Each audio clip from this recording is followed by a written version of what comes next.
Herkese günaydın, hoş geldiniz. İsmim Yasemin Eda Erdal.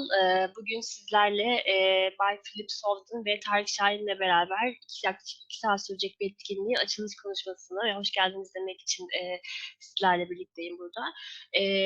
Daha önceki webinarlarımıza katılanlar bilirler. Bu 9 seriden oluşan bir programın üçüncüsü aslında. Daha önce de 2 tane webinar yapmıştık. Her webinar etkinliğimizde sizleri eski adıyla SME Instrument, yeni adıyla Accelerator olan programla ilgili bilgilendirmek ve sizlerin spesifik sorularını cevaplamak için buradayız. Bu program Türkiye Cumhuriyeti ve Avrupa Birliği tarafından finanse edilen ve Sanayi ve Teknoloji Bakanlığı'nın rekabetçi sektörler programı çerçevesinde TÜBİTAK tarafından yürütülen Ufuk 2020'de Türkiye projesinin ikinci fazı kapsamında organize edilen bir etkinlik. Bugünkü etkinliğimiz Zoom aplikasyonu üstünden yürütülecek. Umarım hepiniz Zoom aplikasyonuyla aşinasınızdır. Fakat sorularınız olursa mesaj gönder butonundan bize mesaj gönderirseniz eğer teknik olan sorunları çözmek için elimizden geleni yapacağız. Bugünkü webinarımızın konusu Accelerator programı için nasıl bir iş planı geliştiririm? Çünkü Accelerator programına başvururken sunulan teklif dokümanı aslında bir iş planı dokümanı. Sizlerin de bildiği gibi. 2 saatlik bir etkinlik olacak ve 2 saatin sonunda hepinizin bu iş planı kavramına ve nasıl iş planı geliştirilir konusunda biraz daha ilgili olmanızı ve sorularınızın cevaplarını almış olmanızı umut ediyoruz. Benim projedeki görevim EIC Accelerator yani KOBİ aracı programı ile ilgili yürütülecek danışmanlık faaliyetleri kapsamında KOBİ aracı uzmanı olarak çalışmak. Bu programda kilit uzman olarak çalışan Philip Sowden'la beraber bu faaliyetleri yürüteceğiz. Bugün Philip Bey ve TÜBİTAK'tan değerli meslektaşım Tarık Bey de birazdan sizlere hoş geldin diyecek ve sizlere kendi sunumlarını yapacaklar, kendilerini tanıtacaklar. Yaklaşık 100 küsur katılımcı aslında kayıt oldu programa. O yüzden çok fazla sayıda soru gelebileceğini tahmin ediyoruz. Elimizden geldiğince, mümkün olduğunca sorularınızı cevaplamaya çalışacağız buradan. Mesaj gönder butonuna basarak sorularınızı bizlerle paylaşabilirsiniz. Biz de eş zamanlı olarak soruların cevaplarını sizlerle paylaşıyor olacağız. Fakat çok sayıda soru gelirse eğer yetişemezsek bütün 2 saat boyunca sorulacak tüm sorular ve cevapları webinarın sonunda anons edeceğimiz web sitemizde yayınlanacak. Buradan tüm sorulara, tüm etkinlikle ilgili kayıda ve soruların cevaplarına ulaşabilirsiniz web sitemiz üzerinden. Dediğim gibi kayıtlar da sizlerle paylaşılıyor olacak önümüzdeki haftadan itibaren. Webinarı faydalı bulacağınızı umut ediyoruz. Accelerator programına katılmayacak olsanız bile bugünkü etkinliğin çok faydalı olduğunu düşünüyorum. Çünkü her KOBİ'nin mutlaka bir strateji planı ve iş planı olmak zorunda. Bir programa başvuruyor olsanız ya da olmasanız bile. O yüzden bu programın sonunda mutlaka kendi şirketinizle ilgili bir iş planı yapmanızı faydalı olacağını düşünüyorum.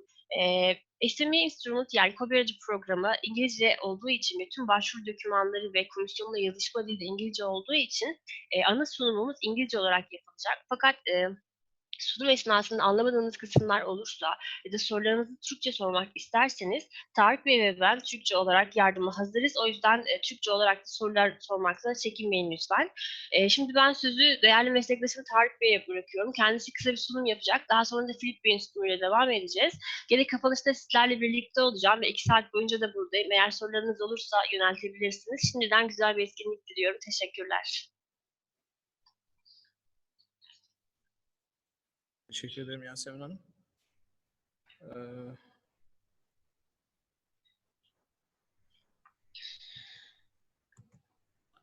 Herkese merhaba. Sanırım sesim geliyor. Sıkıntı yok değil mi? Tamam. Sunuma ulaşmaya çalışıyorum o yüzden. Açmış mıydınız?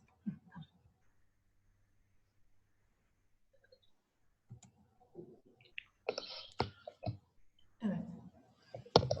Herkese merhaba, hoş geldiniz. İsmim Tarık Şahin. TÜBİTAK Uluslararası İşbirliği Daire Başkanlığı'nda bizim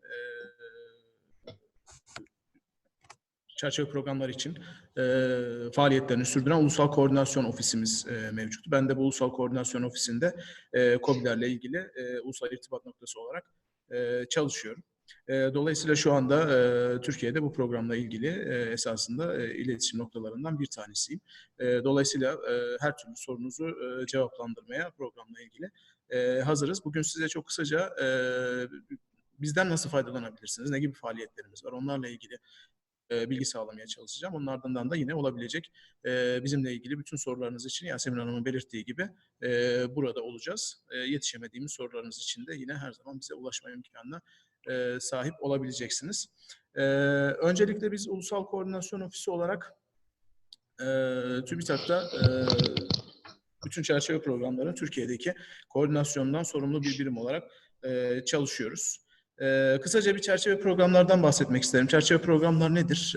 İşte 1984 yılından beri devam eden Avrupa Birliği'nin dünyadaki bilim teknoloji alanındaki rekabetçiliğini arttırmaya amaçlayan, üniversite sanayi birliğini teşvik etmeye çalışan, bütün Avrupa Birliği üye ülkeleri ve işte asosya üyeleri ve Avrupa Birliği'nin işbirliği yaptığı diğer ülkelerle işbirliğini artırmaya çalışan bilim ve teknoloji alanındaki en büyük Ar-Ge programı olduğunu söyleyebiliriz. Program tamamlandığında çerçeve programlar olarak şu anda devam eden 8. çerçeve programı 2014 yılında faaliyetlerine başladı ve 2020 yılında sonlanacak ve program sonlandığında yaklaşık 76 milyon avroluk bir fonun projelere dağıtılmış olduğunu bekliyor Avrupa Komisyonu. Dolayısıyla çok büyük bütçeli bir programdan bahsediyoruz.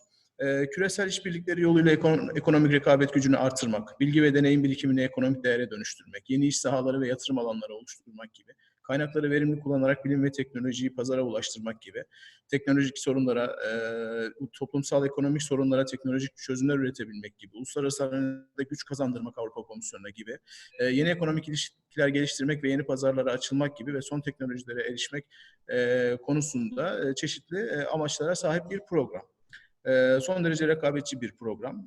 Bu program gördüğünüz gibi 3 temel sütunda yönetiliyor.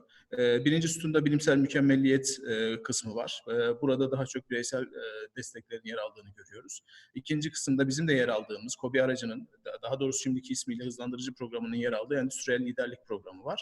Ve üçüncü kısımda da toplumsal sorunlar, bizim Ufuk 2020 alanları dediğimiz tematik alanların yer aldığı bir kısım var. Ve alt tarafta da gördüğünüz gibi bütün alanlarla etkileşim içerisinde olan yatay alanlar var.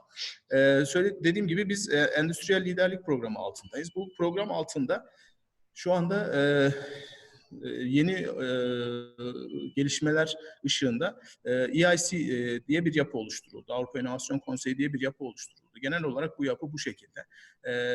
İşte eskiden FET diye bildiğimiz Pathfinder diye bir kısmı olacak bu yapının. Accelerator diye bizim KOBİ aracının muadili olacak bir yapı oluşturuldu. Ve de onun dışında, bu ikisinin dışında da diğer destek alabileceğiniz alanlar söz konusu.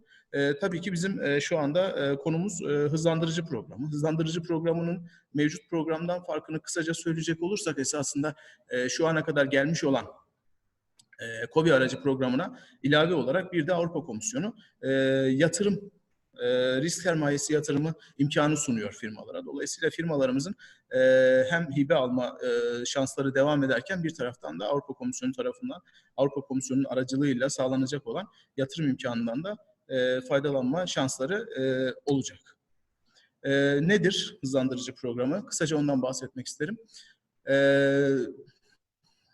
Yüksek riskli, inovatif fikirlere sahip ve yüksek potansiyelli KOBİ'leri desteklemeyi amaçlayan bir program olduğunu söyleyebiliriz. Ve de söylediğim gibi destek kapsamında KOBİ'lere hibe ve veya girişim sermayesi desteği de sağlanabiliyor. Bunun yanında inovasyon fikirlerini büyütmek için koçluk ve mentörlük gibi hizmetler de sunuluyor Avrupa Komisyonu tarafından.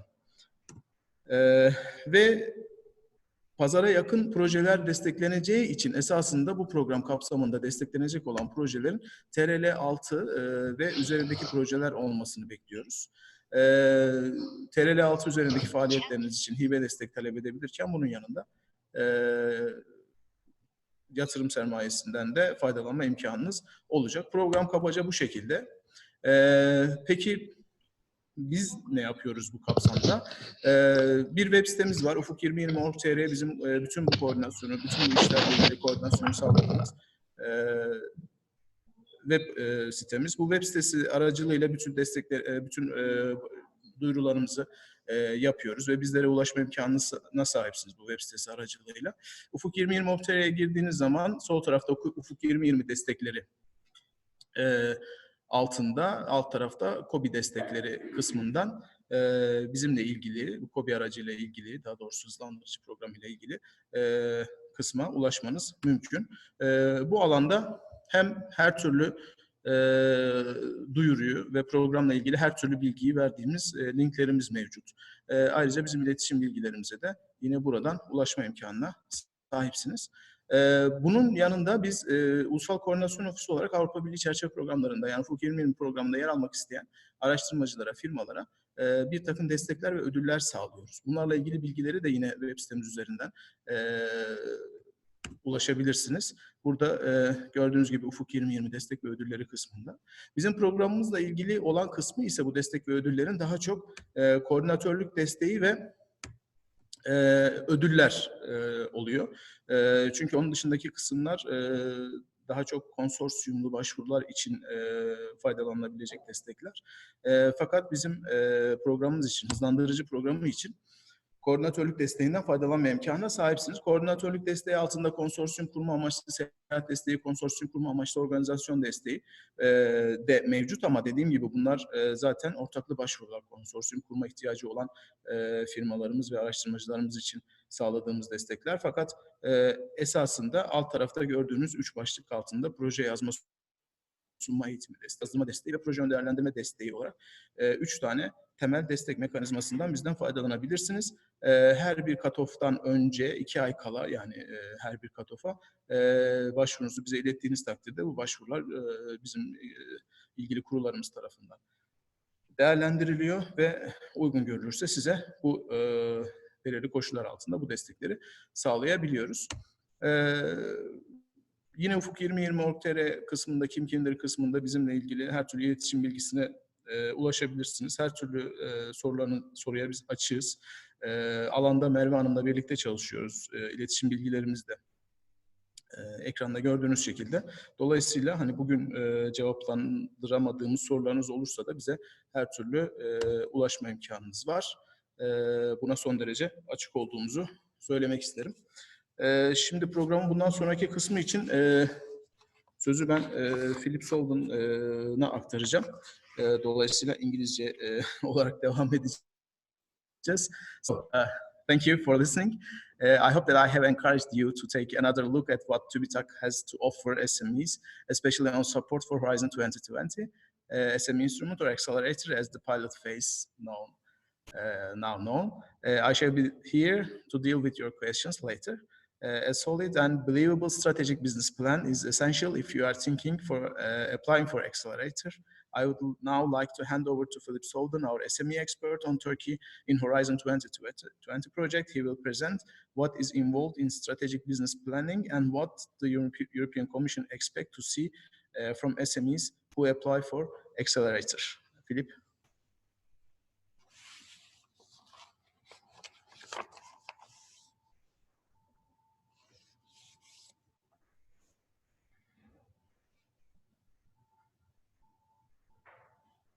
Hello. Günaydın. Merhaba. Hello again to people who have listened to our webinars, and a special hello to people who have joined us for the first time. I'd like to move into the main presentation of the morning. If we can bring it on screen. We're obviously not professional broadcasters, so excuse these minor technical glitches, but we get there.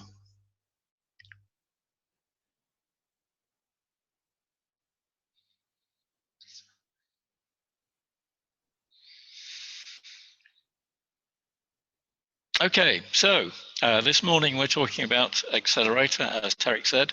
How do I develop a business plan to satisfy EC requirements? A quick précis of myself, a background in manufacturing and mechanical engineering. I've worked on SME programs at regional, national and international level and with the EC for over 30 years. So I know something of what makes them tick. And I'm delighted to be working as the SME key expert not only on project, but on 2 previous projects in Turkey. So I've seen a lot of Turkish SMEs. I must admit, I'm very impressed with some of the high growth, high technology businesses. And I think that those companies have great potential. So our job here is to try and release that potential by helping companies to gain the financing from the European Commission. It's not just about finance, though. So let's look at the project. We have lots of things to offer to help on that, with project writing, specific training on proposal writing. We have camps, project writing camps, which look at individual proposals and help to improve them. These webinars, this is the 3rd of 9 over the 3-year life of the project. We're just completing our 1st year. And so forth. There's special help for those companies, 10 companies who've received a seal of excellence, and we have investment readiness training, brokerage, and lots of other things. So please have a look at our website to see what's on offer, and please make use of it. Just a quick recap on the first 2 webinars. The first one talked about SME Instrument and is it for my business. These webinars are really pitched at SMEs who have not yet encountered the Commission programs, but of course we're joined by lots of companies who know about them. So for those who are new to the Horizon program, are welcome, and hopefully you'll find it of interest. And for those who know something about it, bear with us, because I'm sure that there are things in here which will be of interest to you as well. So webinar 2 then looked at the changes, the important changes in the program into the Accelerator, which is ahead of Horizon Europe. So Accelerator is being piloted at the moment, but it's likely it will become part of Horizon Europe. Both of these webinars are available on our website, which is shown there, and I'll show again at the end of this transmission. So a quick look at Horizon, 3 main pillars. This won't really change with Horizon Europe. Excellent science, so developing the science that will become the world-beating products and processes of the future. Industrial leadership, really helping what's there already to become more efficient and to introduce new products. And then a large chunk of societal changes to do with improving health, helping the elderly, dealing with the aging, climate change, and so forth. We sit quite squarely in the middle, the innovation instrument, with a budget of 3 billion euros over the life of the project, 17 billion altogether on that particular pillar. So the SME instrument now has a name, as we all know now. It's Accelerator. Previously, it was just an instrument of Horizon. It's been given greater identity and prominence with the name Accelerator. There are 6 takes some saying even in English, 6 key criteria which remain the same as before. Any product, service, or business must be cross-border. In other words, it's transferable between European countries and, of course, into global markets. The business must be high growth, showing high growth. Products must be close to market, so they're interested in beyond the research stage. The first pillar I showed you was about basic research. This is about taking that research to market. It must be disruptive, more of that in a minute. It must be scalable. You can take the product or service and grow it, and of course grow your business in the process. And it must already be at the prototype stage. We talk about innovation and the various stages. There are 3. Apologies if you've seen this before. The incremental changes, small changes, which influence the market share. Step change, so these are more significant by adding new technology to give a greater market lead. And finally, disruptive. This is the golden goal, really, of innovation, something that creates a new market and adds value networks. The example here, of course, is things like the World Wide Web, which changed the whole way that we do business. And before that, of course, the computer, which enabled it. A quick look at that. I use this as an example. Camera technology stayed the same for nearly 100 years. And then there was the incremental changes of adding light metering and roll film and so forth. And then we had the step change where it moved from this model into the electronic pocket model, so compact and transferable electronically, no film anymore. And then finally, of course, the mobile phone has changed the whole thing. And of those, the mobile phone is the most disruptive.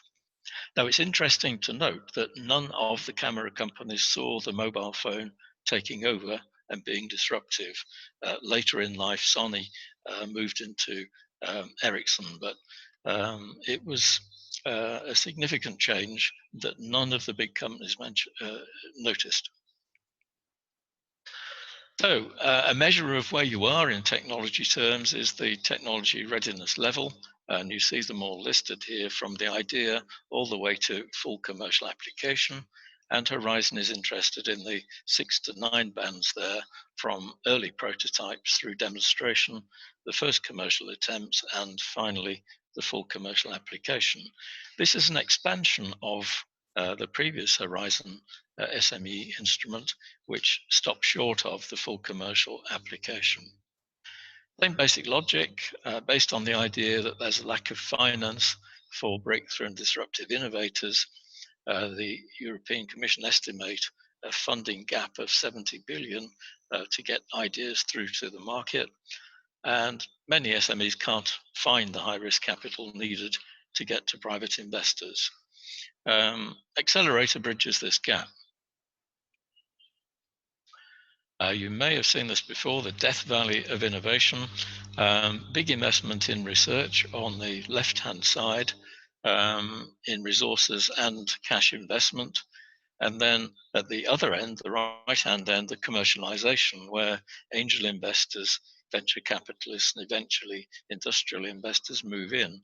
And in the middle, you see this death valley, this funding gap, which the commission programs are there to try and bridge. The same key award criteria based on excellence. Does the project have high innovation potential beyond state of the art? The impact, does it meet the pressing needs of markets? And implementation, does it have a coherent and efficient work plan? There's a new term coming in now, bankability.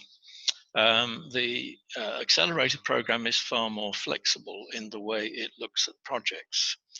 So the EC are most interested in supporting projects that have an element of risk. This is counter to what most investors are looking for, a risk-free project or idea. So the Commission are looking for risk, and ideally where the EC investment will overcome that risk so that the project will stand a better chance of becoming a commercial success. So a bankable project, this is where investors will fund low or no risk projects, and the EC see themselves as having no role in a bankable project. Private sector and deal with it. Non-bankable, this is where investors find some or all of the project too risky. The EC will try and fund if they're convinced of non-bankability. So they have to be convinced that the cash can't come from the private sector, from no other sources. And of course, they see that there is potential in the project. So they're impressed with the impact, excellence, and implementation. Now, they may cover a small part of the project and leave the rest to the private sector. They may cover a large part of the project through a grant. So we have a whole mixture now of grants, EC investment, and private sector investment. And this is seen as a way of getting more ideas and products and services into commercial success. So bankability is important.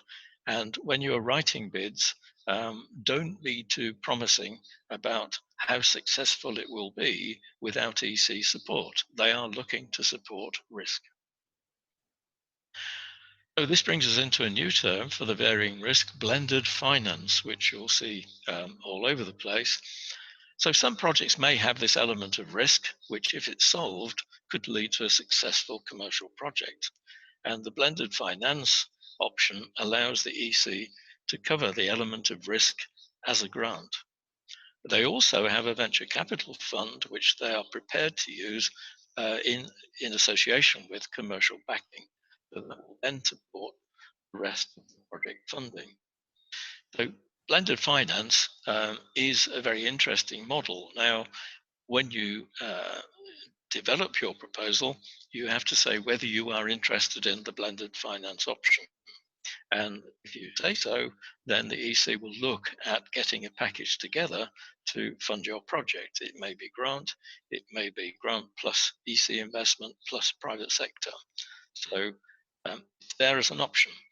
If you are going to have venture capital involvement, of course, they will want to know more about the business. There'll be due diligence to make sure what you've said is viable.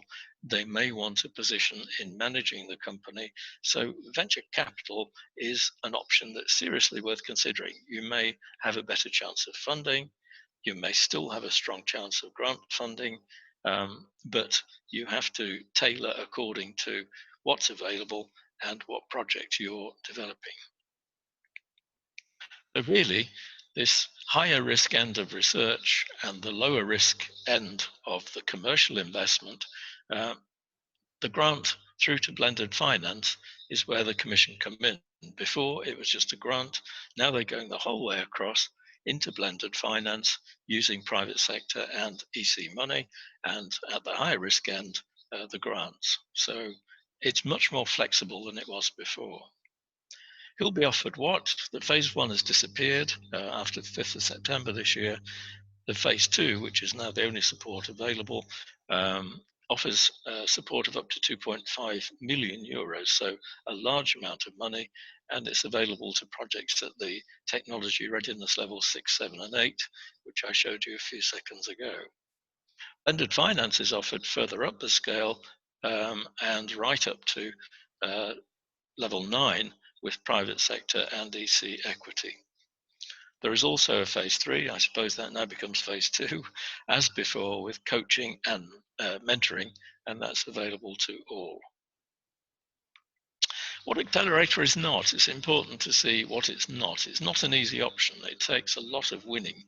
It's not for companies with no clear strategy or business plan, which is the purpose of this morning's webinar. Not for pursuing academic research, the Pillar 1 does that. And it's not for companies with no clear knowledge of markets and customer needs. It's got to be driven by commercial potential over a fascination with technology.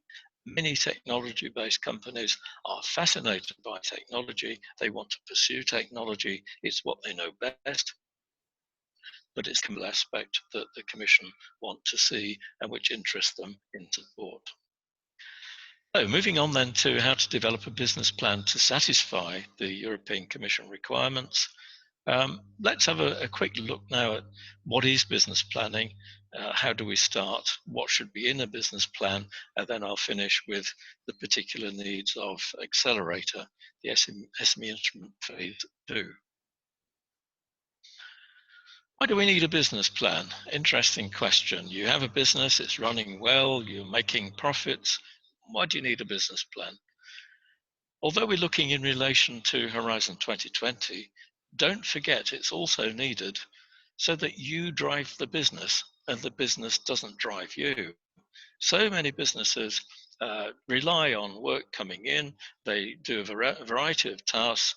Many companies do anything that they think will make them money. The business is driving them.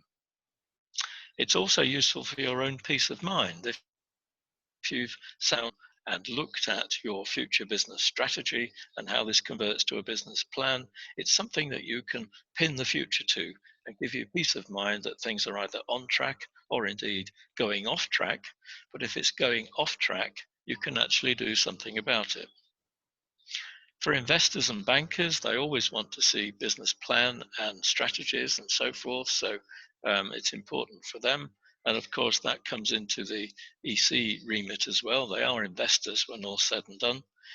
And it also, depending on the size of the business, but it also helps to provide focus for your key employees. If they have a plan, they have targets, they have key performance indicators, they're generally happy in their role. And of course, you can measure their success in that role. So there are lots of reasons to have business plans. It's not just to satisfy a submission to the European Commission. It's something that the business has developed, holds close to its heart, and the application for for is part of that plan. It's not the reason for the plan. Many companies, in my experience and visiting companies in Turkey, often lack a strategic view. They're not fully aware of their potential. They have facilities, expertise, skills, which they're not exploiting. Again, they're letting the business drive them. They're not driving the business. They're too easily satisfied with more of the same. We did okay there, let's do some more of the same, instead of looking outside that and saying, so what skills, expertise, facilities, markets do we have that we could apply to other products and services? Of course, that's important, because sticking with one product or service, if anything goes wrong with that market or someone else moves into the product area, then you can have severe problems with the business. Little awareness of what the competition are doing until it's too late, until the competitors have won the business or a share of the business from them. Short-sighted on customer needs. They think they know what customers need, but they don't actually ask or investigate. Quite often we hear from senior executives, we know our customers. When you ask about the detail, they're often very shallow in their knowledge. The same with markets and what influences them. We often hear we're going to export to Europe. Now, Europe is 28 countries, all with different languages, regulations, requirements, competition. So you don't export to Europe. You export to certain countries, perhaps, in Europe, and the governing factor is often language or agents rather than the lack of competitors.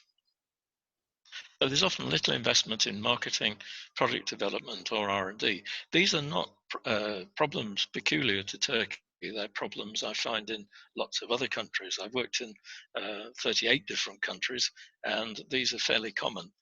Quite often you hear from SMEs, we are special. They're not. Our sector is peculiar. It's not. These are common problems.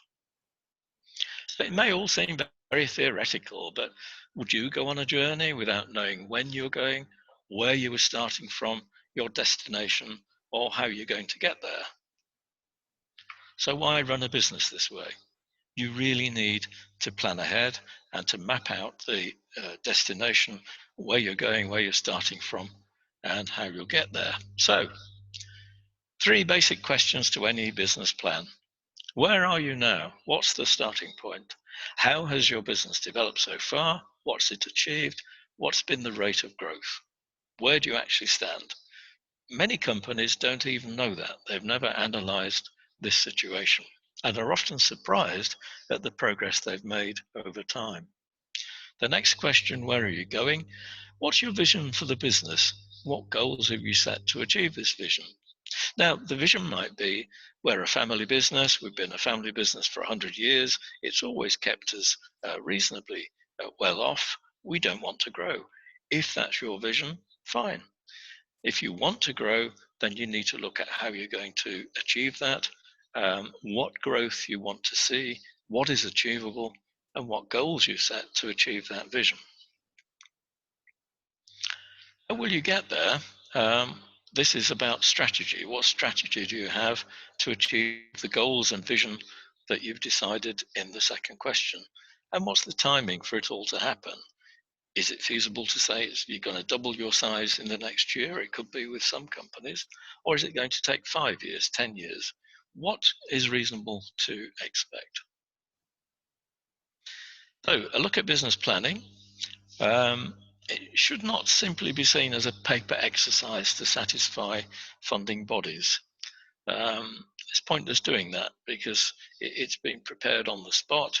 It's not convincing to any evaluators who look at it in depth. And when you're questioned about it, there will be some very open questions that you can't answer.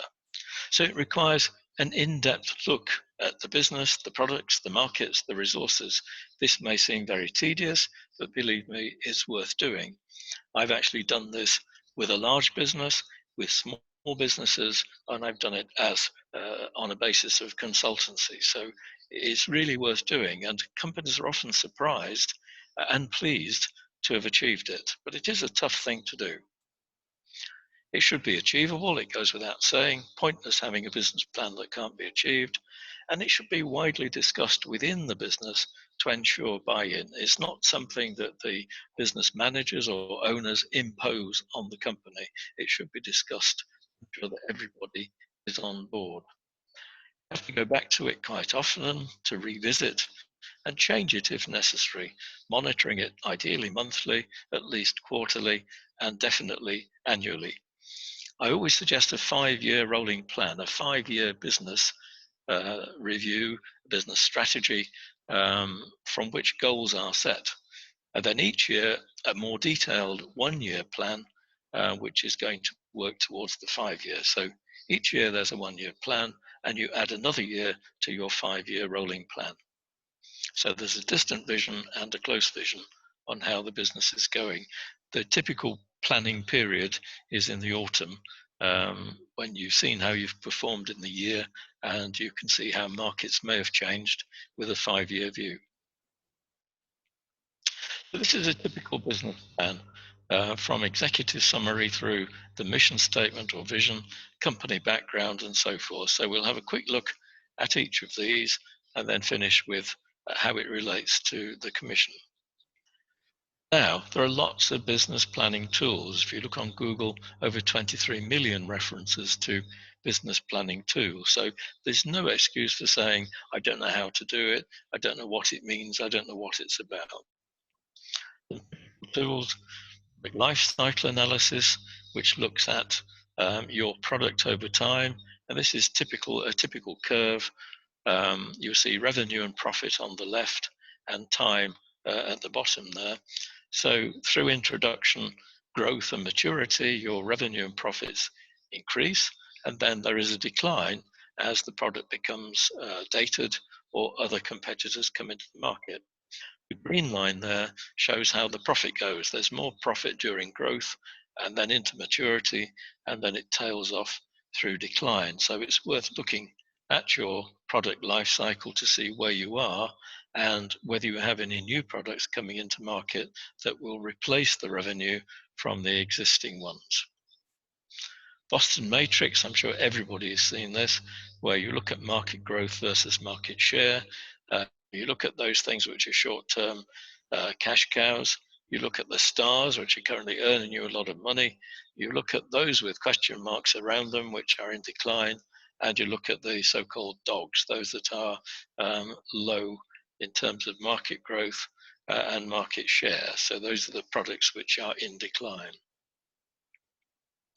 Financial planning, always important. So it's based on gathering information, the goals and objectives, and developing a financial plan, which is then implemented and has periodic review. This is all, of course, part of the business planning review process.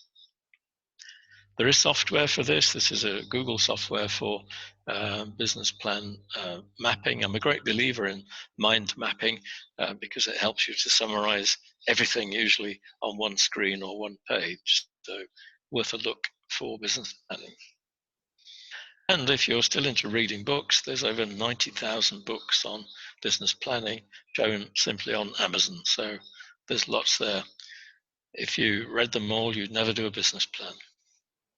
So back to the business plan, beginning with executive summary, but actually ending with executive summary.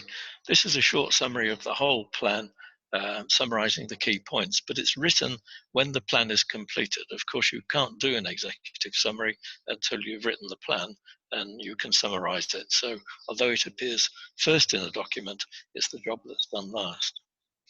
I mentioned the mission, vision statement, they're often confused, but largely the same. It's the overall ambition for the business. You have to have a vision to give you a mission. And this is a typical one: to be recognized as the leading Turkish business in the manufacture of industrial waxes. It can be in particular products. It may be that you don't want to be the leading business, you simply want to be at a higher level. It's up to you to set the vision for the business after discussion and agreement. So the company background, a summary of the history. This is the where are you now part, how it got to where it is today, what's been achieved in terms of products and markets, and what growth it has demonstrated and can demonstrate in terms of turnover, profit, jobs, and productivity. The product or service description, this is a description of the present planned product or services, range, any planned product introductions and deletions, along with data tables of production, sales, stock movement, and so on. This is, of course, important data for measuring the success or lack of success of a business plan, and comes into the key performance indicators that you will set for your business performance. Also in there, details of the sectors that the company sells into, including moves into new sectors and cross sectors. Increasingly, the Commission are interested in cross-sectoral projects, and it's worth looking, what do we mean by this? This is where different sectors work together towards a common product or service, or where you're using technology from one sector in another and improving productivity or sales potential, commercial success as a result. The marketing plan, that is a very important document for the Commission. We'll see this later. So past, present, and planned markets and associated customers against your products and services, the projected volume sales to markets, the value of sales to markets and individual customers, and factors that will influence the markets, sales and pricing, especially any risks and how they'll be overcome. This may be a change in regulation. It may be down to problems of exporting into certain markets, new regulations and so forth, risks. Competitor analysis, who are the competitors, any comings and goings, what advantages do they have over your business, and how will you meet this competitive challenge? How the market changes, any market changes will affect your competitors in relation to your business. Find out as much as you can about your competitors. This is, of course, much easier with the World Wide Web. You can have a very in-depth research of a business simply by using the web. SWOT analysis, I'm sure you've all seen this. Strengths, weaknesses, opportunities, and threats. Strengths and weaknesses tend to be internal to a company. Opportunities and threats tend to be external. So what are you strong at? What are you weak at? What opportunities are there on the basis of that? And what threats can you see to your strengths? So interesting exercise to do collectively. In terms of the business operations, all of the previous stuff, of course, affects how you might use your buildings, equipment, your staff, your management. Do you need any new equipment? Can you buy it, lease it? Do you need a bigger building or a smaller building? Do you need to recruit different staff? Is the management up to the challenge? Do they need training? And so forth. And any associated risks with all of that. So you may need a new piece of equipment, but you may not be able to finance it. Financial planning, always finance is there. The money in versus the money out, hopefully showing more in than out. It's a simple way of looking at it. The key performance indicators I mentioned, this is, there are a range. The obvious one, profit and costs, but it might be profit per employee, turnover per employee, profit per turnover. There are lots of indicators in there. And when you look at the marketing of products and services, of course, the number marketed, the income and profit from those. Any financial risks, you may have loans, or you may be seeking to refinance the business. You may have shareholders who are seeking to take money from the business. So this should result in figures for monthly, quarterly, or annual projected performance with upper and lower baseline. I know much of this is quite tedious to management, but it is essential, and we know that really deep down. Once you've done it, you feel a lot happier that it's there, and you can refer back to it and measure your business performance. Timeline, what should happen by when and by whom, and the key milestones to achieving that plan.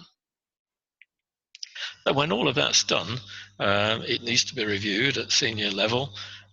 Decisions on what's needed to satisfy the original visions and goals over time Usually there's upper and lower targeting, which is then discussed and passed on to those in the business responsible for achieving those goals.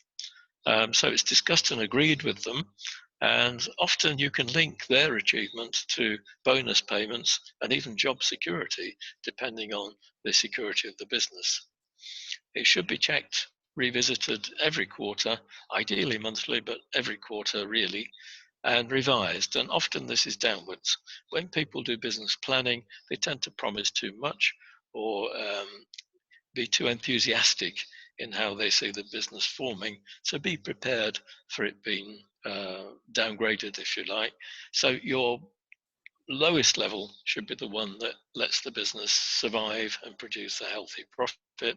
Anything above that, of course, is additional.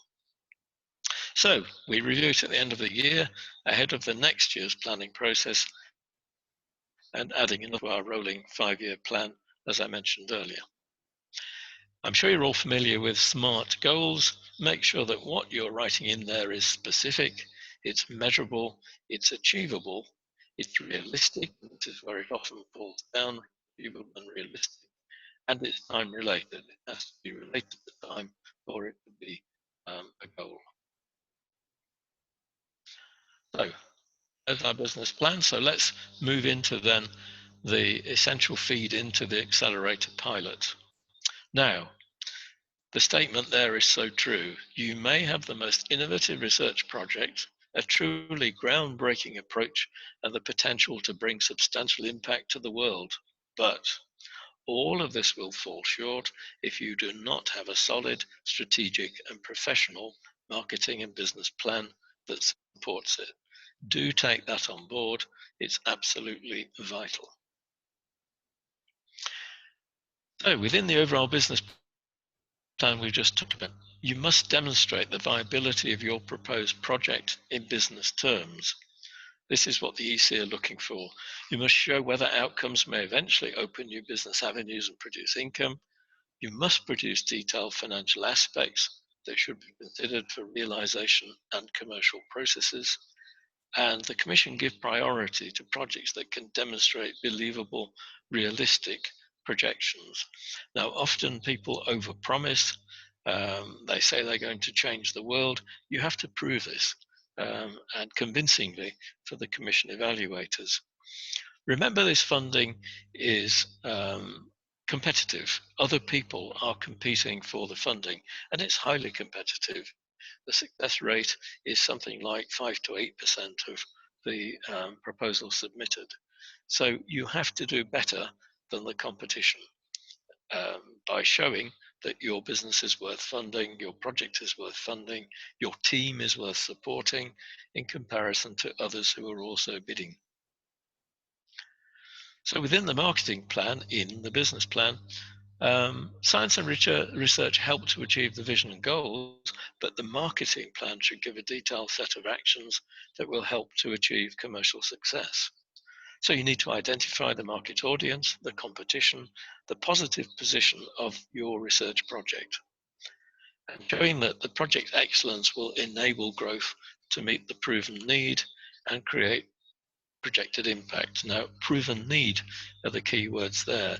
It's not sufficient to say, this is such a great product, it must have huge potential for success. You need to show that there is that potential there and that customers need your products. Don't forget the timing, so important. Marketing and business plans are not one-offs to satisfy the project, as I said earlier, just to get the funding. It's crucial to show how the management will sustain these plans, at least for the life of the project, but ideally beyond.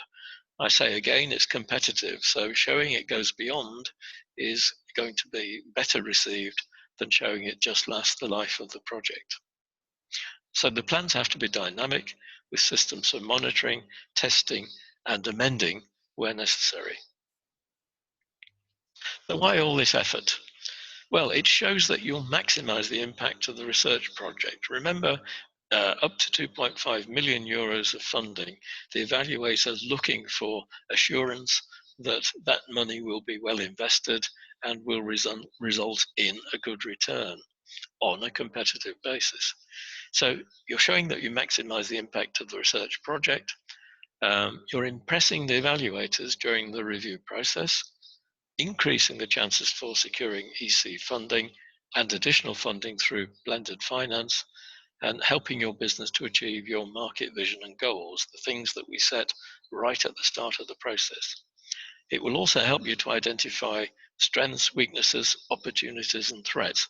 Be realistic about those. Don't convince yourself there are no problems with the business, it's swimming along quite well. You have to be realistic and identify weaknesses as well as strengths, and threats as well as opportunities. This is the believability part. So effectively communicating that vision and plan of action to your team is the way it's done through the business plan and marketing plans, helping you to pursue the right opportunities and avoid the wrong ones. Many businesses simply follow the lead on whatever they're asked to do. Some of these may be the wrong things for the business. So you're following the right opportunities and avoiding the wrong ones, helping to better understand the competition and better understand the customer base and what products they're looking for. And finally, they're helping you to spend your budget and resources wisely in a planned manner. You're not wasting your budget on trying to develop markets which don't exist, or developing products that the market doesn't want. So where does this all fit with the Accelerator proposal? It's fundamental to every section. It's as simple as that. There's no point in going forward and applying for support if you don't have a solid business plan that includes a marketing plan. So if we look at the different aspects of the proposal, there is an introduction. This is the where are you now and where are you going part we talked about earlier. Section 1 of the proposal talks about excellence. So this is your product versus the competition.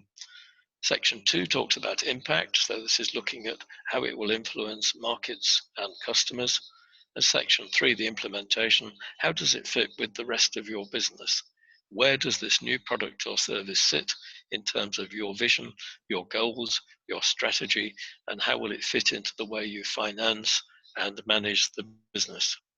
There are then 5 annexes. The first 1 to 3 deal with team and resources. Annex 4 deals with finances, quite detailed finances. And Annex 5 looks at the pitch deck, how you pitch your product to the judges within the European Commission. These are all drawn, I should have said this earlier, the evaluators and the judges at the final pitch are drawn from business people, technologists, and so forth. They're not Commission officials. So you're trying to impress your peers with your product proposal and business planning. So a quick look in excellence. This is how it breaks down. They're looking at the idea and the solution you're offering, explaining this in detail, giving objectives, challenges, problems, and so forth. The innovativeness of the business. How is your product or service significantly different to others? Why is the timing right for you to introduce this product to the market? Where's the proof that it's the right thing to do? And what stage of development are you at? What's the current stage at TRL level? What achievements have you made so far? How far have you gone with this? What are the steps to market? What's the feasibility of the product or service versus the risks? If you look at impact, this is impact on markets and customers. What's the future market potential? Who are the potential customers? What's your unique selling point compared to the competition? What is it about your product that makes it unique in the marketplace? Ideally, what makes it disruptive? Your commercialization strategy. What's your strategy? Do you need regulatory approvals? What's the time to market? What's the revenue model? You can see we've covered all this in the business planning stage, and this is where it comes out into the proposal. So you actually develop a business plan and marketing plan first and draw from that into your proposal. You don't look at developing a proposal and then write a marketing or business plan around what you said in the proposal. It simply doesn't work. Looking at external strategic partners, Any key partners needed to achieve results, what are their roles, what are their competences, and so forth. And on their intellectual property, what are your rights? What intellectual property do you hold? What patents are there? And you'll see this expression, freedom to operate. What's needed to give freedom to operate? This means that you have to demonstrate you're free to develop that product. That if, for instance, one of the business owners has the patent on that product, how will it be shared within the company rather than it continuing as a one-person patent? So you have to show you're free to develop the product, free from any legal restrictions or patent ownership. Continuing the impact, what's the scale-up potential? How will you scale up your innovation? What will be the potential to develop new markets? What impact will there be on the company? All of this is measured through key performance indicators. I'm sure you're familiar with this, but what KPIs will you set for the expected outcomes and related success criteria, such as current and target values, break-even points, market share, number of customers, size of customers, and so forth, the different indicators. These are again from your business plan where you've set them as part of the plan and indeed are used to measure both the performance of the business and the performance of the people within it. What's the broader impact? What will be the broader societal, economic, environmental, or climate impacts? Now, this can be difficult to answer, but if you analyze the product in those areas and can make a good case, this can often be a winning point over the competition. If you can demonstrate there's a societal value, economic is obvious, but environmental or climate impact so important. And we're seeing now climate change being very important within European programs, and I think we'll see it featuring much more. So if your product is saving energy, if it's cutting the carbon footprint, if it's actually a product that helps with climate change, these will be important factors in the competitive environment, which is the Accelerator program.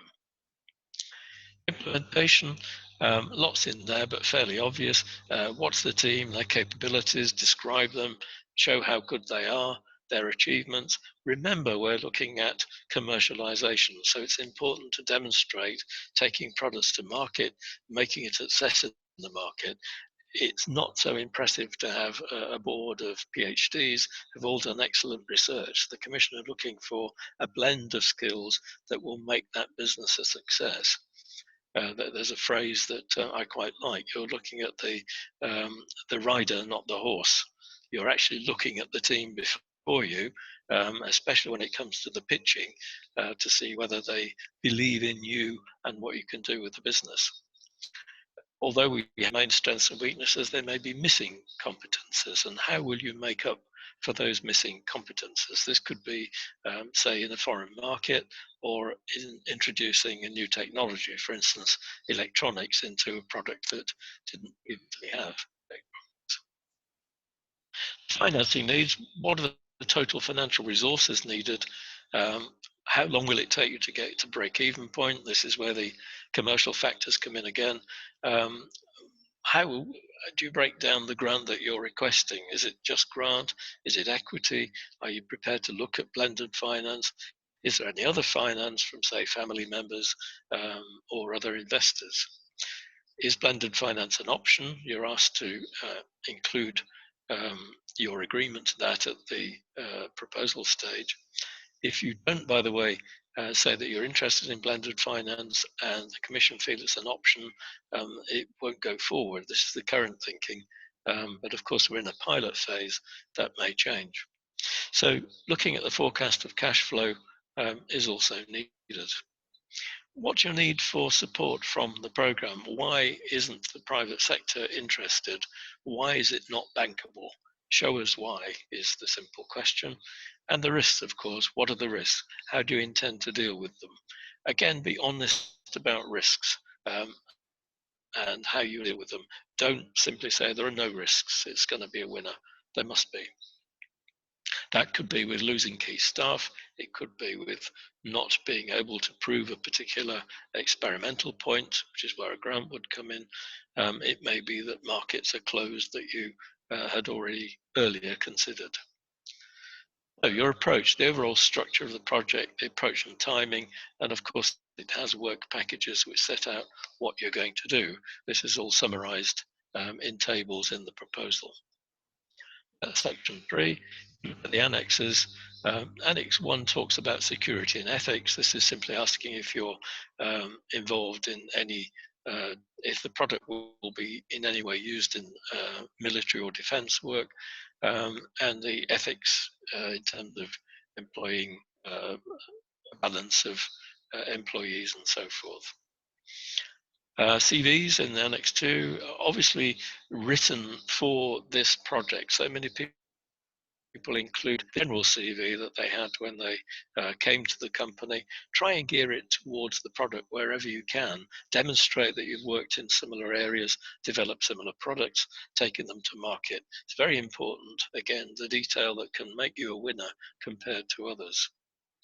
Annex 3 is others. So if you have any letters of intent from potential customers, if you intend using subcontractors, show that you have value for money with those subcontractors. Generally speaking, the Commission don't like to see too much of the work subcontracted. So you have to prove the need. It might be for a particular technical test or something. Annex 4 then is the very detailed one that shows all the financial and corporate information, revenues, expenditure, and so on, the current cash and debt situation, any major financing events like selling a part of the company or getting a new investor or a bank loan which is due for settlement, the ownership and capital structure of the business, and any financing issues that should be made aware of. So Annex 5 finally is the pitch deck, which is if you're invited to pitch your product or service to the Commission, the pitch deck is what is used. This has to be included with your proposal and it can't be changed afterwards. So make sure you've got it right. Looking quickly through the pitch deck, you're only allowed 10 minutes for this pitch. So many people spend 8 minutes talking about how wonderful the business is and how wonderful they are and don't move on to the important stuff. So be very careful on timing, rehearse. Make sure the team that you take is a blend of people with commercial, market, technical knowledge. Don't field a group of people who are all researchers who can talk endlessly about the technology but don't have much idea about the commercialization or the marketing. So, project title is obvious. Purpose of the company, the vision and mission. Again, we're back to the business planning. What do you do? Again, one sentence, keep it brief. Problem and your solution. What's the customer pain that you're trying to satisfy? Is there an unmet market need? What is it? In simple terms, just demonstrate it's there. And how is your innovation unique in these respects? The value proposition, how do customers value your offering? Do you have any concrete customer benefits? Do you have any feedback that customers will be interested in this? Market opportunities and risks. What's the market creating potential? Again, don't overpromise. What are the market predictions? What are the risks? Again, be honest about the risks. You're trying to buy confidence with the panel. You've already tried that with the evaluators and hopefully been successful. So you carry on to build that confidence. The competition, who are they? How do you compare? How will you overtake them? Will you overtake them? Business model, how do you make money? What's your revenue model? How do you set your pricing costs and the schedule for recovery? Commercialization and marketing strategy. Now you could spend an hour talking about that, which I almost have, but this has to be done very briefly. What are your plans, time to market? How will you commercialize? Financial projections. What are the sales projections? How will EC funding help to achieve them? Your team, of course, talk about the team, but not in great detail. Simply convince them you have the blend of skills. You've done it before, you can do it again. Conclusion, simple one-sentence conclusion as a summary. You're then questioned on all of that. So you have a better chance to, or a chance to improve on what you've said and expand on what you said. Again, in talking to those evaluators, don't go on and on. Give a simple, short, convincing answer so that you can deal with other questions rather than just one or two. It is all very carefully controlled on time to make it fair to all of the people involved, all of the people bidding, I should say. So hopefully you can see from the last 45 minutes or so that there's no chance of funding without going through a thorough business planning exercise first. So I highly recommend it, not only for EC funding, but for the health of the business and for your own peace of mind. It's worth doing it. Some of the feedback from evaluators, too many of the applicants do not have a balanced team. I mentioned this. The balance between technical, commercial and marketing, they're more convincing as a team, and you can't bring people in just for the day. They have to be convinced that you work as a team. It's independent. Too many of the proposals are developed by consultants without the engagement of the company.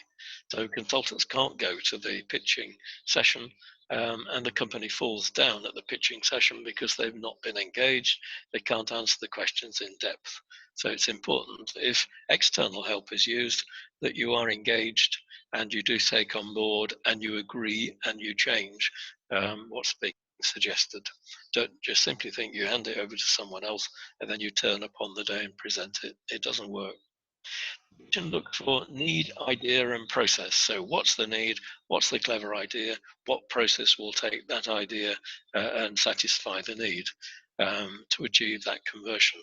Too many applicants, and we found this particularly in Turkey, they start with the process. They're researchers, probably from university. They know about the research process.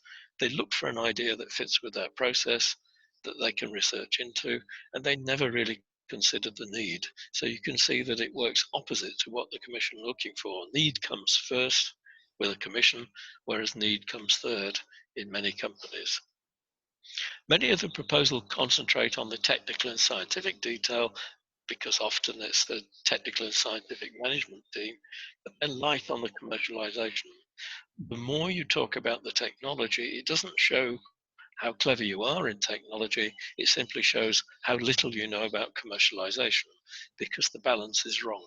So look for the right balance and give equal prominence. Commercialization arguably is more important, but they have to be convinced on the technical and scientific detail. Many proposals are not realistic on growth. They promise too much. They're obviously desperate to get funding in many cases, and they overpromise in growth, revenue, and how the business will scale up. And in many cases, business and marketing plans are often unconvincing because they have been written just for the proposal. They're seen as a nuisance, a stage that they have to go through, rather than being seen as fundamental to the business and the proposal to the Commission forming a part of that business and marketing plan. So how do we start? Look for external help if you're new to the process. TÜBİTAK, I think, can provide support for that, but seek external help if it's new and you need a bit of training or leading, I should say, in the process. The 3 steps: where are you now, where are you going, how will you get there? They're simple questions, but they're very difficult to answer. So that's the first stage, I suggest. And then developing the data and the plan of action based on a collective vision for the business, the strategy that you want to follow, and the goals you've set. And that should lead to a draft business plan. I have there discuss, debate, amend, argue. They're all really the same things, but in discussion it can lead to debate and sometimes to argument. But it's worth doing it at that stage rather than arguing about what went wrong when the business is beginning to fail. You need a consensus. Everybody must support it. There must be buy-in, and the plan can then be finalized. And then once in place, revisit regularly to see how you're performing and whether the plan needs to change. So, business planning is a route to success. from vision to goals to strategy to action, and hopefully leading to success. Simple diagram for what is quite a complex issue. So, thank you for participating. I know we have questions coming in, which we are answering online as I speak. It's been great talking to you. This is our address for the Turkey and Horizon 2020 project, and of course you had the TÜBİTAK address earlier. Fire away with your questions. All it remains for me is to say thank you for listening. I hope you found it interesting. This will be on our website in a few days' time, all of the presentations and all of the questions and answers, because we can't sometimes deal with all the questions online on the day. And I wish you a very happy and successful new year, and look to speaking with you again in the new year, when we shall have 3 more webinars on topics yet to be decided.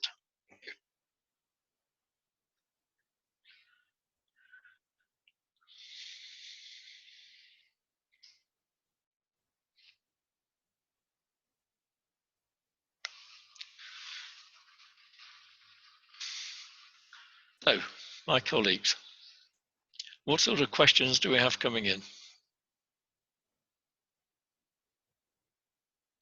Yasmin?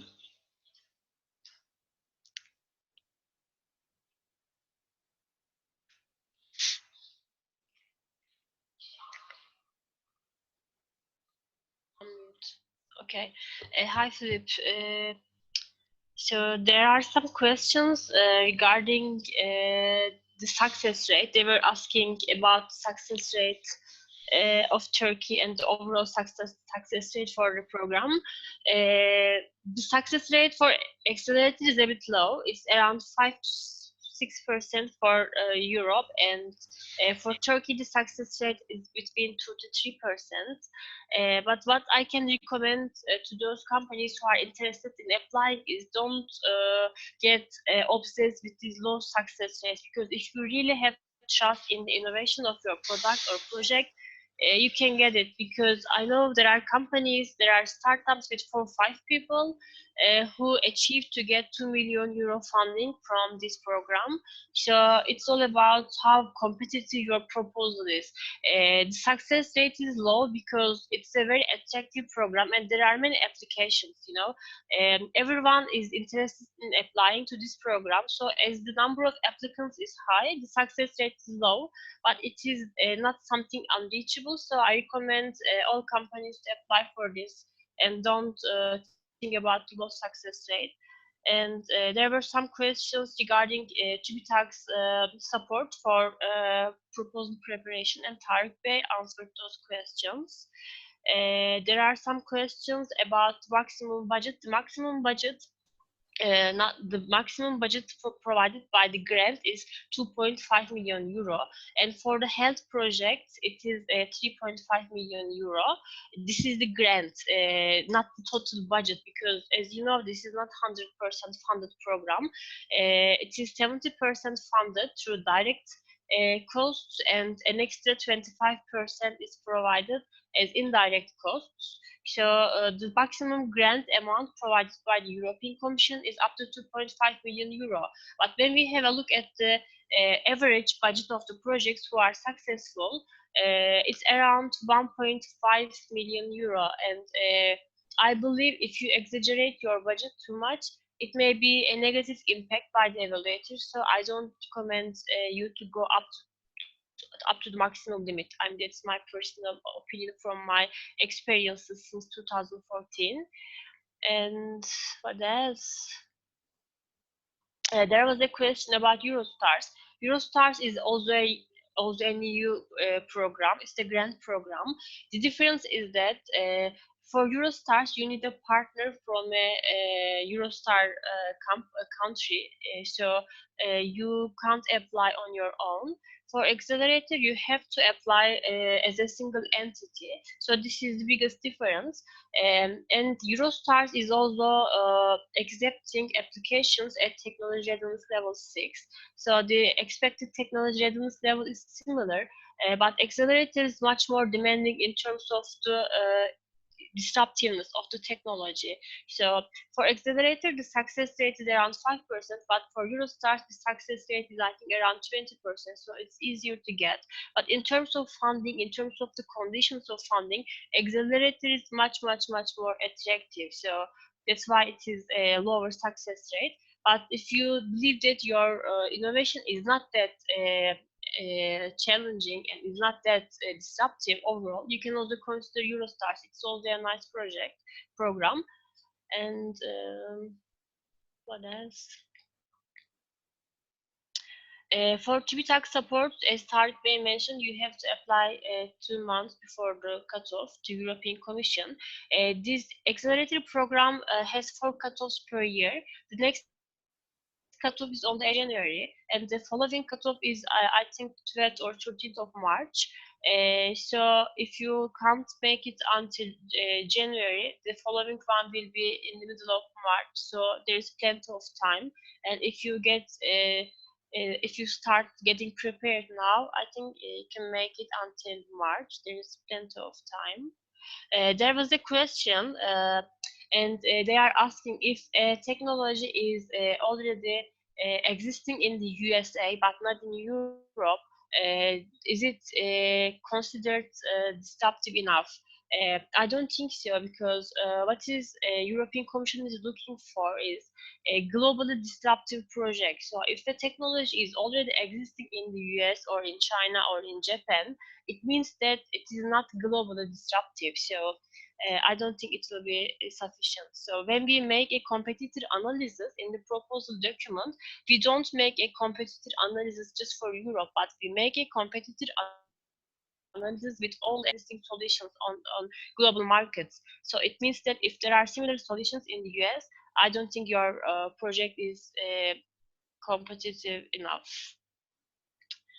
And there was a question about the equity funding, and Tarık Bey responded to this question. They are asking that their technology readiness level will reach to 8 in 2 months, but they are not interested in applying for equity. So according to the new program, if your technology is between technology readiness level 6 and 8, you can apply for a grant, only for those activities between 6 and 8. But for those activities between 8 and 9, you have to either apply to equity funding or you have to finance it on your own. So if you don't want to apply for the equity, you can just state in your proposal that you will fund the activities between 8 and 9 with your own financial resources, and you can apply for grant for those activities between 6 and 8. But in general, you don't have to apply for equity. It's optional, and sometimes we hear rumors that if a company is not applying for equity, it's a disadvantage for the company. No, it's not true.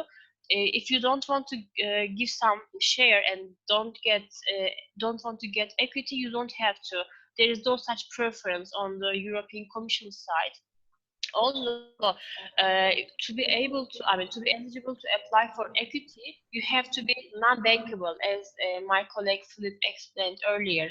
Because if you are bankable, which means that you can get a private VC investment or you can get bank credits, EU is not encouraging you to apply to the VC of the accelerator, because EC Accelerator is mostly for non-bankable projects, just for the private equity funding I'm talking about.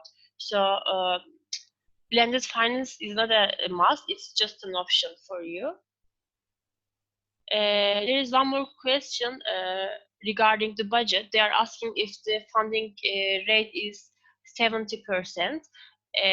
Actually, it is 70% funded, but the direct costs, 70% of the direct costs. So when you make your whole budget, let's say it is 1 million euro, you made all your calculation, your human resources, your equipment, travel costs, etc., and you have a budget of 1 million euro, the direct costs. But the European Commission is adding an extra 25% to this amount as indirect costs. So they consider your budget not as 1 million euro, but 1 million euro and 250,000. So they provide you 70% of 1.250. So actually the funding rate is not 70, but considering the indirect cost, it is over 80%. And there is up to 50% prepayment without any bank guarantee. So if you get a grant of, let's say, 2 million euro, you can get up to 1 million euro pre-funding in a 1 month time after you sign the grant agreement. The process is really fast and you don't have to provide any bank guarantee for this. I think this is one of the most attractive conditions of this accelerator program. There's another question. They are asking if the progress reports are submitted to TÜBİTAK or the European Commission. In Accelerator, TÜBİTAK's role is just being a national contact. They are not evaluating projects. They are not in touch with you anymore. After you submit your project to European Commission, your only counterpart is the European Commission. So you submit all the reports and all deliverables to the European Commission. There is a project officer in the European Commission who is in charge of your project. So you communicate only with him. And there are some external evaluators who evaluate the progress reports. So all deliverables, all communication, everything is made just with the European Commission. TÜBİTAK's role is being a facilitator as a national contact point, informing companies, guiding them, consulting and mentoring them. So after the project is submitted, European Commission will be your contact point. Maybe I can add something about the TRL levels. It's not always very possible to determine the TRL level very exactly. So, but on the other side, it's very critical for this program to be at TRL 8 or TRL 9. So there is an option the EC is giving to the companies. The companies may have a possibility to give consent to the European Commission if the Commission determines the activities project is having about TRL 8, the project can be evaluated under equity side. This is the consent of the company, and which we recommend to the companies to do so. So if you give that consent, your proposal will not be rejected if the TRL 9 activities are investigated in the project. So it will be continued to be evaluated on the equity side. There is a question regarding the maximum and minimum budget. There is, the maximum and minimum of the company. I think you are asking about the turnover or the financial sustainability of the company. No, there is no minimum limit for financial structure of the company. Even companies, even startups with almost no turnover are eligible for this program as long as they prove that they will show high growth.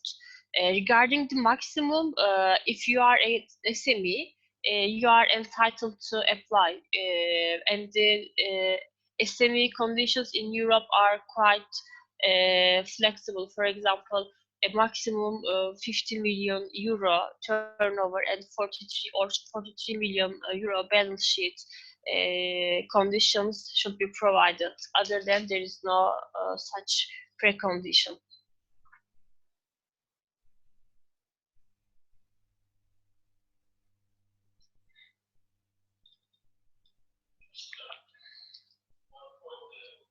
Lots of questions about the grant and how to apply for it and how much it is.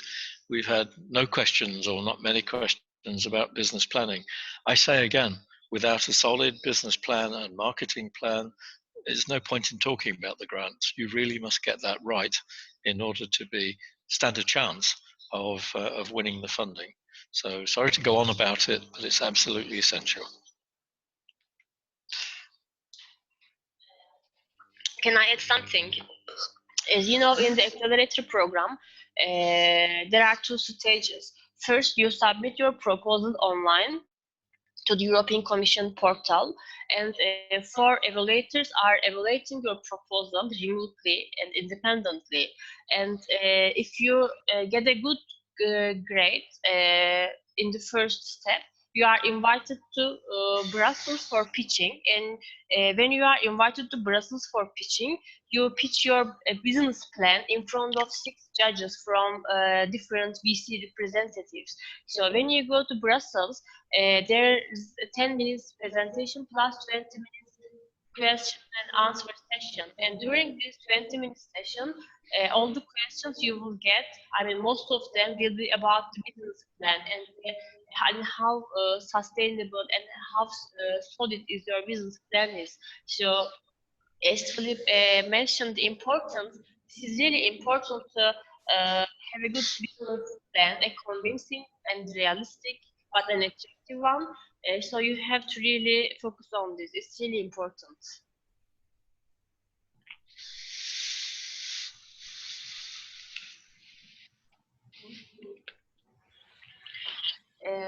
I think there is no more question. So maybe we can one more. Philip, they are asking if it's possible to share some use case examples on successful business plan. As I said earlier, there's lots of stuff online which will give you some examples. There are many examples.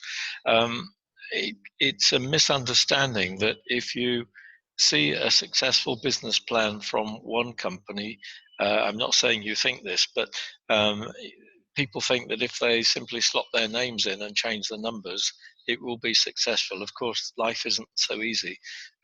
So yes, there are examples. The Commission themselves give guidance on what is expected in a business plan, and much of what I've talked about is, of course, drawn from that.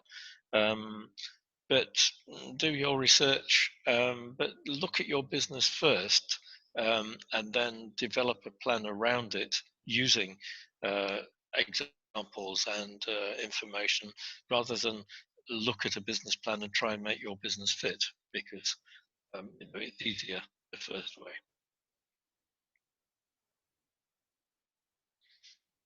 Back to Yasmin.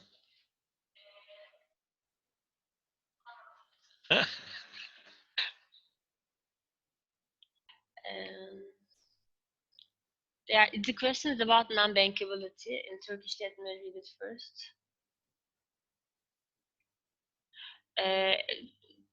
Can you clarify your question, because I didn't really get it? What do you mean by one department in one company? Because the company is considered as a whole, not according to their departments. Could you please clarify your question? Because not the department is applying, this is the company overall who is applying to the program, right?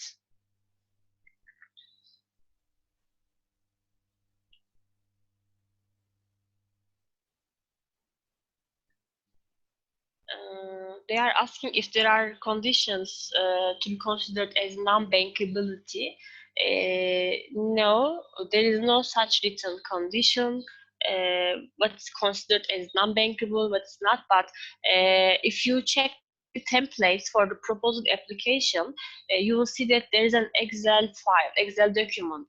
And in this Excel document, you have to provide information on your balance sheet, on your turnover, and on your cash flow for the last 3 years, past 3 years, and for your expectations for the following 5 years. So the commission and I mean the evaluators will have a look at your financial accounts, your past performance, and your expected cash flow table. And if they see that you are very profitable and you are really sufficient to fund your research and you are able to commercialize your products on your own resources, they may consider that you are bankable. Let's consider you are applying to a bank for credit, and how would the bank evaluate your application, to give credit or not? So you can take this example. But non-bankability doesn't mean that you have to be in negative accounts and you are making continuous loss. No, we don't mean that. But if the company is really profitable, has really high growth rate, and is capable of funding its own research, it may be considered bankable. But non-bankability issue is, I think, mostly relevant for, as I mentioned earlier, for the equity part, not for the grant part. Maybe Tarık Bey would like to add something. Yeah.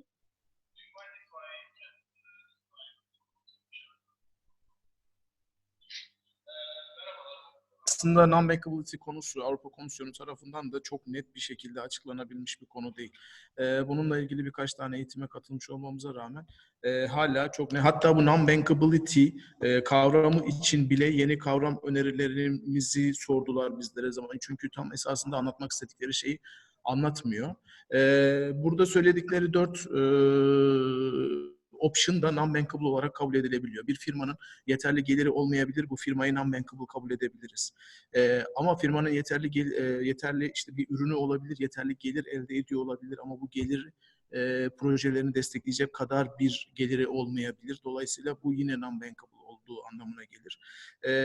Bir takım projeler yapıyor olabilir ama işte bu şu anki mevcut bu programa sunduğu projeyi destekleyebilecek, bunu sürdürebilecek kadar geniş bir bütçesi olmayabilir. Bunu destekleyebilecek bir altyapıya sahip olmayabilir. Bu durumda da non-bankable olarak kabul ediliyor. Dolayısıyla esasında şunu görmek lazım. Batık bir firmaya non-bankable diyerek Avrupa Komisyonu sahip çıkacak gibi bir şekilde anlamamak lazım bu non-bankability'yi.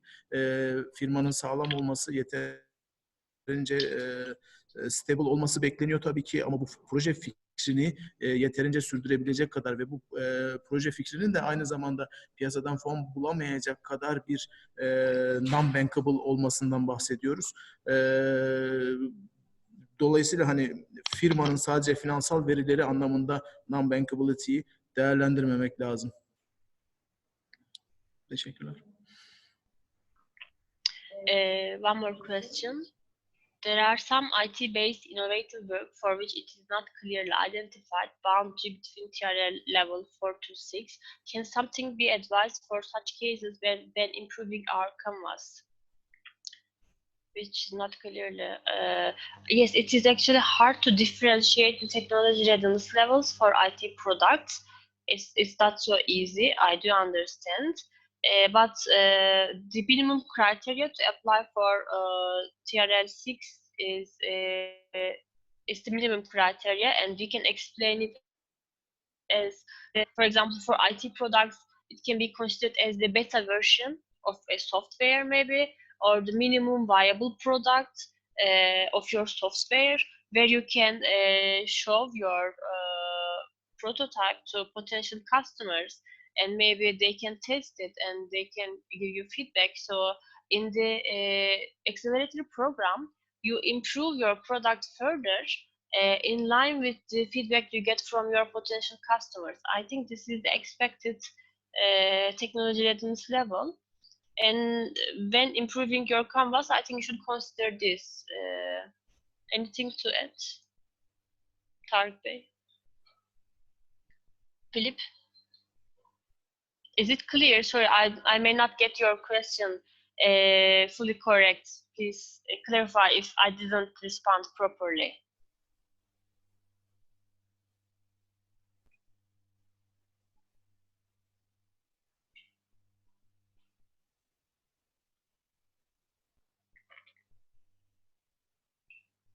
Maybe we can wait 2 minutes more. Okay. Yeah, level. It's hard to define the technology readiness level. You are right, but I mostly recommend companies to state that their product is at minimum viable product, because the evaluators would like to be convinced that the potential customers have seen your product and you got some positive feedback. So customer validation is necessary. So you have to prove that your product is at the level where you can prove the customer validation. This is very important, because the customer is at the center of these proposals. So I think I can. There's one more question. Yeah, is it possible to apply for phase 2 without phase 1 application? I think we can say that we can. It is now time to forget about phase 1 and phase 2. Yeah. We have now a very totally new program, and so there are no any preconditions about phase 1, phase 2 application or granted or nothing else like that. So we have a new program. We expect. All projects, all type of projects. It doesn't matter if you are granted from phase 1 or phase 2, or it doesn't matter to us. Yeah.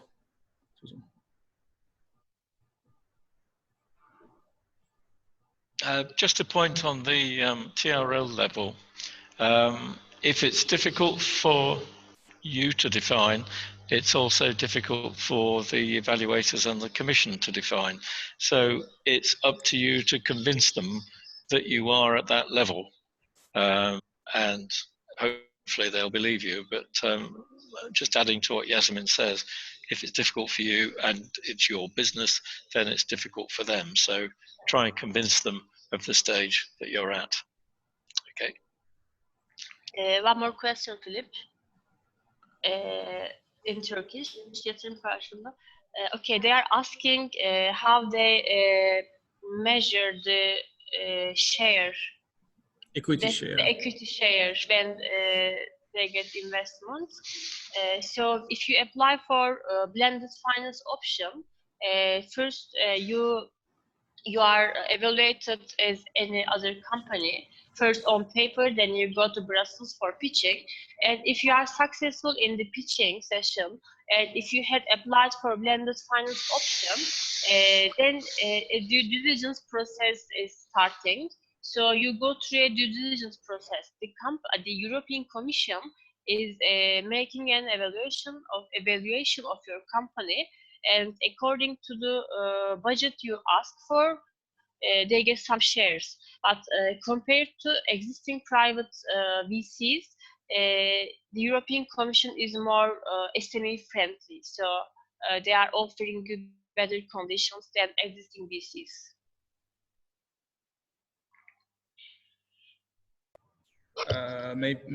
Maybe I can add something.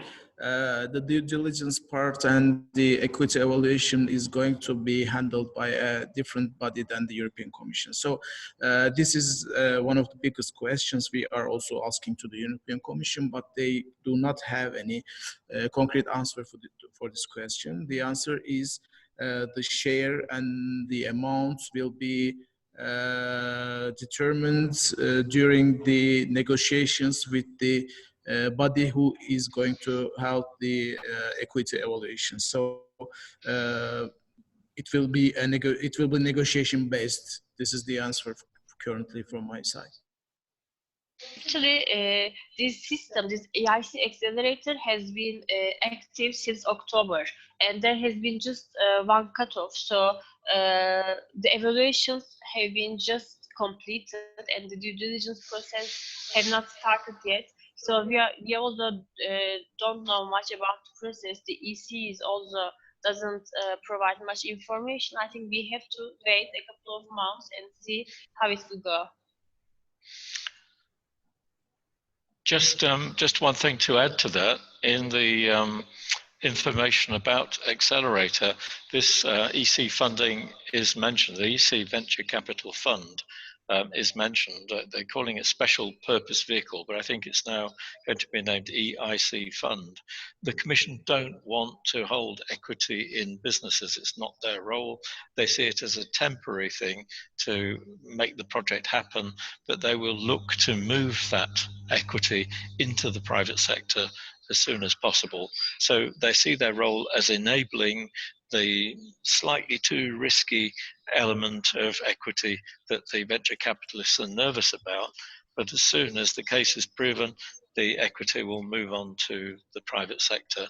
I think too, it's quite likely, as Tarek has said, that the fund overall will be managed by private sector. It's the way that the Commission work, but of course under careful regulation.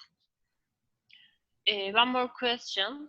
A company has two different products which are under patent pending process. They are asking if they can apply in the same proposal for two different products.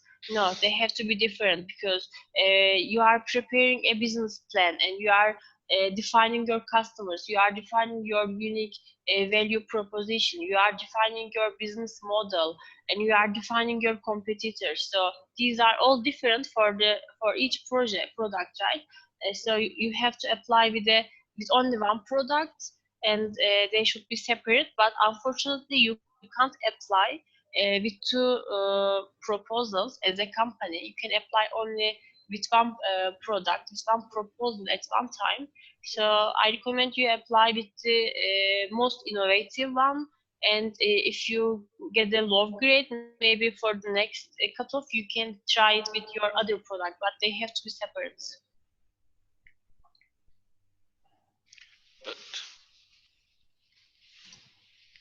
But just to add to that, of course, you can apply more than once. So if you've had one grant for one product, perhaps in future you might apply again. Okay.